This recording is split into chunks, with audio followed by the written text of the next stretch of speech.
കൊല്ലം ശക്തികുളങ്ങരയിൽ നിന്ന് മത്സ്യബന്ധനത്തിന് പോയ തടിബോട്ട് അപകടത്തിൽപ്പെട്ടു. തടിബോട്ടിൽ നിയന്ത്രണം വിട്ട ഇരുമ്പ് വള്ളം വന്ന് ഇടിക്കുകയായിരുന്നു. മുൻഭാഗം പൂർണ്ണമായി തകർന്ന ബോട്ടിൽ നിന്ന് അത്ഭുതകരമായാണ് തൊഴിലാളികൾ രക്ഷപ്പെട്ടത്. രാവിലെ തങ്കശ്ശേരി ലൈറ്റ് ഹൗസിന് സമീപമാണ് അപകടം നടന്നത്.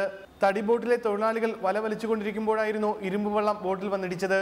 ഇടിയുടെ ആഘാതത്തിൽ ബോട്ടിന്റെ മുൻഭാഗം പൂർണ്ണമായി തകർന്നു. വള്ളം വരുന്ന കണ്ടപ്പോഴും തന്നെ മനസ്സിലായി വള്ളത്തിൽ അവർ കണ്ടന്റ് വരിക അല്ലെന്ന് മനസ്സിലായി.